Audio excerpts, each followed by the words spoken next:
Hey everyone! In this quick tutorial, I'll walk you through how to create an Uber Eats cycling account in the UK. Whether you're looking for a side hustle or a full-time gig, this is a great way to earn on your own schedule. So, let's get started and sign up you up in just a few easy steps. First, go to Google and search Uber Eats Cycling UK.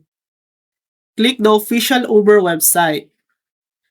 Click sign up to deliver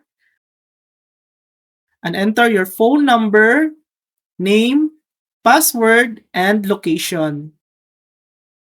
Choose deliver with bicycle and confirm you're at least 18 years old.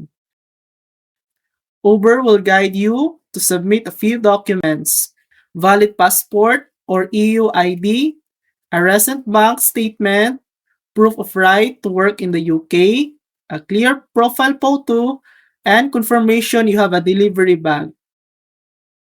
Once everything is uploaded, you'll receive a link to begin a background check with Sterling. After completing all steps and your background check is approved, you're ready to start delivering. If this video helped you, please like and subscribe for more helpful tutorials.